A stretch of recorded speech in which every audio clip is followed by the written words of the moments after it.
காட்டுப்பன்றிகள் எண்ணிக்கை நாளுக்கு நாள் அதிகரித்து விவசாயிகளுக்கு பெரும் தொல்லையாக மாறியிருக்கிறது. காட்டுப்பன்றிகளிடமிருந்து விடுதலை கிடைக்குமா என்ற எதிர்பார்ப்புடன் காத்திருக்கிறார்கள் விவசாயிகள்.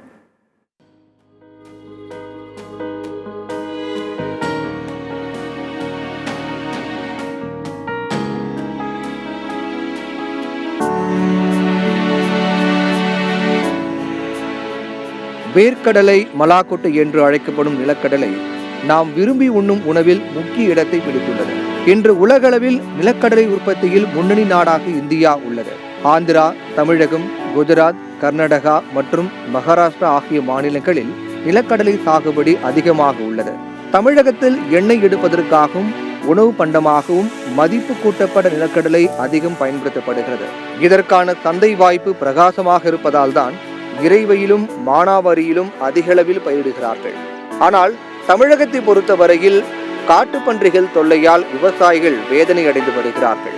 விழுப்புரம் மாவட்டம் கண்டமங்கலம் ஒன்றியத்துக்குட்பட்ட கெண்டியாக்குப்பம் கிராமத்தில் 50 ஏக்கருக்கு மேலாக பல விவசாயிகள் நிலக்கடலை பயிர் செய்துள்ளனர்.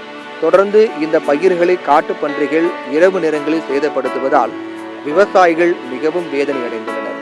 காட்டுப்பன்றிகள் அட்டகாசம் அதிகளவில் இருப்பதாலும் திடீரென பெய்த மழையின் காரணமாகவும் குறைந்த அளவிலேயே மகசூல் கிடைப்பதாக விவசாயிகள் வேதனை தெரிவித்துள்ளனர். விவசாயம் பண்ணிக்கிறோம், ஆனால் ஒரு செடிக்கு 2, 3, 4 தான் இருக்குது. ரொம்ப நஷ்டம் இருக்குது.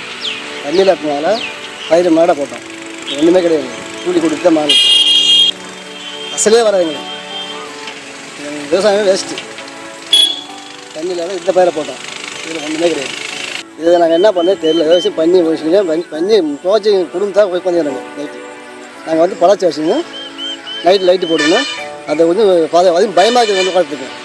அது பண்ணி ஆள் அடிச்சிருக்கு. அதனால நாங்கள் என்ன பண்ணே தெரியல. அது நீ தான் நடவடிக்கை எடுக்கணும்.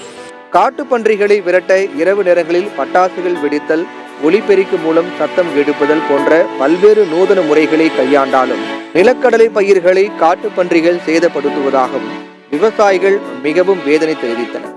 முன்பெல்லாம் அதிக மகசூலை கொடுக்கும் நிலக்கடலை தற்போது குறைந்த அளவில் ஒரு செடியில் 10 கடலை மட்டுமே விளைவதால் மகசூல் மிகவும் குறைவாக இருப்பதாகவும் வேதனை தெரிவித்தனர்.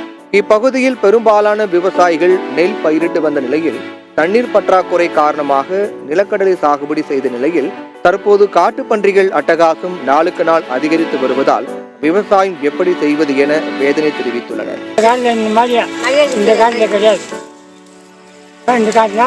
எல்லாம் கம்மியாக இல்லை, தண்ணி ஒன்று அடிக்கடி போகுது, ஆசை பூச்சி உண்டு, ஆசை ரொம்ப ரொம்ப.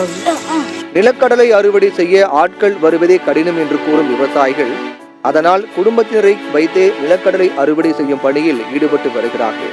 விவசாயம் பண்ணுறோம், நாங்கள் பயிர் வைக்கிறோம். பாதி பயிர் உருவாகுது, பாதி பயிர் உருவாகல. நஷ்டம் எங்களுக்கு கொடுக்குது. 150 ரூபாய் 200 ரூபாய் சம்பளம் கேட்குறாங்க. விவசாயிகளை கொடுக்க முடியல. நாங்கள் என்ன செய்ய முடியும்? அதனால் நாங்களே 1 கார் 2 கார் கொடுத்து ஆஞ்சிக்கிறோம். இது பண்ணி துணி பாதி தான் நாங்கள் பாயிரோம். பண்ணியாலும் நஷ்டம் எங்களுக்கு. பாதி பண்ணி துணி நாங்கள் ஆயிரம். இது தாண்டி நாங்கள் இன்னும் விவசாயம் பண்ணுறது, இன்னும் தீனி போகிறது.